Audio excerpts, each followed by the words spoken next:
Is Gumi Atsen, where I go by Gumi because nobody can pronounce Gulmundur over here. Yeah. So I go by Gumi. I'm a professor of sociology, or an assistant professor of sociology here at Northern Michigan University.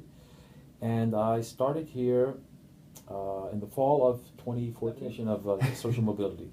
So social mobility refers to the extent that people, individuals, families, groups move up or down in the class structure, or we can just talk about society, okay? And we can talk about mobility in terms of like income or like occupations, but the short version, the extent to which people move up and down in a class structure. So social mobility is obviously very important here in the U.S. It's the cornerstone of the American dream that anyone with enough gut and gumption can work their way up, okay, and achieve material success.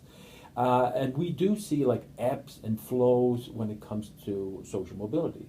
And for example, following World War II, we saw a lot of upward mobility in the U.S. and we saw like the creation of the largest middle class that the world has ever seen. And the U.S., as compared to other nations, has less upward social mobility than most other Western countries. So we lag behind Great Britain, lag behind France and Canada. Other countries are ahead and everything like that. As someone who grew up and was born and raised in Iceland, how the differences between social mobility where you're born and raised to where you live now, what are the differences you see? Iceland is, of course, significantly smaller than the U.S. Yeah. We're only 323,000, so about 1,000 times Yeah. smaller than you guys. Yeah. And we're also much more homogenous. You're like the most diverse society on the face of the planet. Yeah, we're yeah. one of the more homogenous ones. Mm-hmm. And we're also relatively economically homogenous in the sense that we have very low rates of poverty. You see less of that in in Iceland. We have a stronger welfare system. We have much lower rates of of poverty. So we've sort of like raised the baseline of inequality. So simply by having like a stronger welfare system. Compared to the U.S., we do invest more in like social programs. And when we talk about welfare, it's not looked upon as like a bad word. It's like targeted as like a small part. We think more about welfare in the sense of well-being for everyone. All right, so how did it become such a big deal? Like, how did it become so large? Like, where did we go wrong where the gap has become so wide between So the we class? have globalization, okay? Yeah. We do see corporations moving, productions abroad and outsourcing some of their operations, which of course helps drive down wages. Yeah. So if you have somebody who's over in China willing to do the same thing for like lower wages, that doesn't just affect that company. It also affects how much they're willing to pay workers over here. So it like pushes wages that we've seen over the last 40 years. Mm-hmm. Typical worker and the lowest paid workers, they have effectively seen no increase, and often they have less real wages than they used to have. Mm-hmm. At the same time, all the pie is getting bigger. The economy is growing, but the gains are going to the top. Yeah. So the rich have been getting richer. Yeah, everyone else has been staying at the same, if not worse off, almost. It seems. Yeah. That brings us kind of to this graph that I sent to you. It's kind of, I think we looked at this graph in class. In class, actually. yes. So, can you explain this graph? So this graph shows us three things. So there was a study made by an economist at Harvard. I've forgotten his name, and he asked about 5,000 Americans what they think, how they think that wealth is distributed in the United States. So not income, but wealth.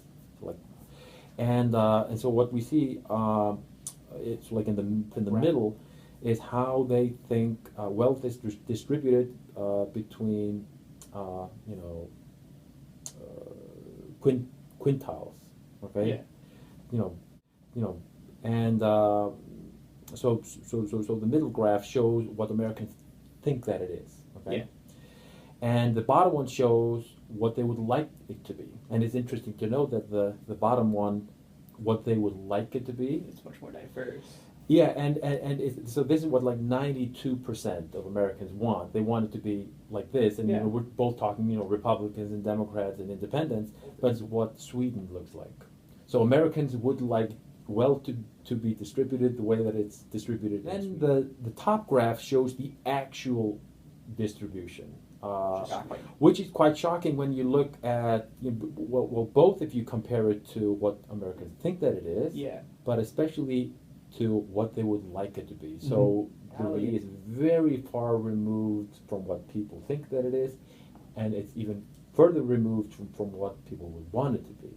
So anytime I show this in class, it gets a lot of raises a lot of eyebrows. Yeah, it's shocking because you wouldn't think that it would be so far out. I mean, what the actual distribution is compared to what people actually think. It's almost like people are unaware of the situation that's happening in the United States right now. Yeah. I mean, that's a lot of wealth, as you can see by the graph, compared to what anyone thinks. I mean, it's almost double, if not more. Yeah, exactly. What are ways we can try to regress from this and make it equal or make it closer to what people want it to It be? needs to take a page out of its own book.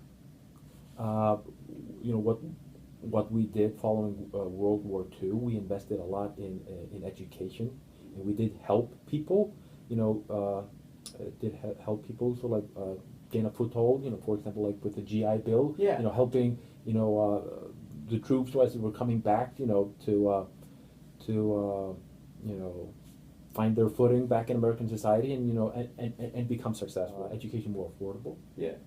That is, I think, a huge reason why we have seen this gap continue to grow is because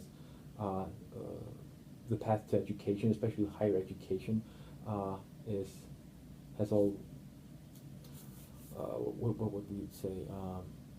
It's not open to everyone. Yeah. It's expensive to get a college Very education. expensive, yeah. Very expensive.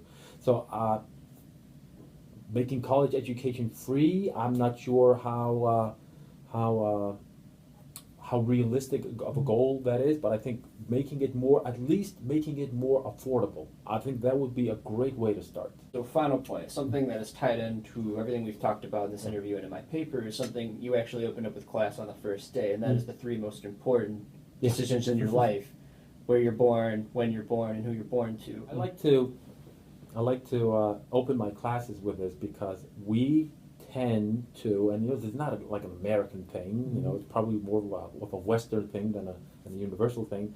That we tend to overestimate our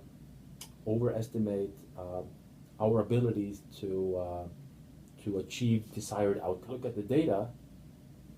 Most people tend to reproduce the class position of their parents, meaning they tend to, if you're born into a working class family, most people tend to, become working class. If you're born into an upper middle class family, most people tend to stay there as well. So time matters, location matters, and family matters.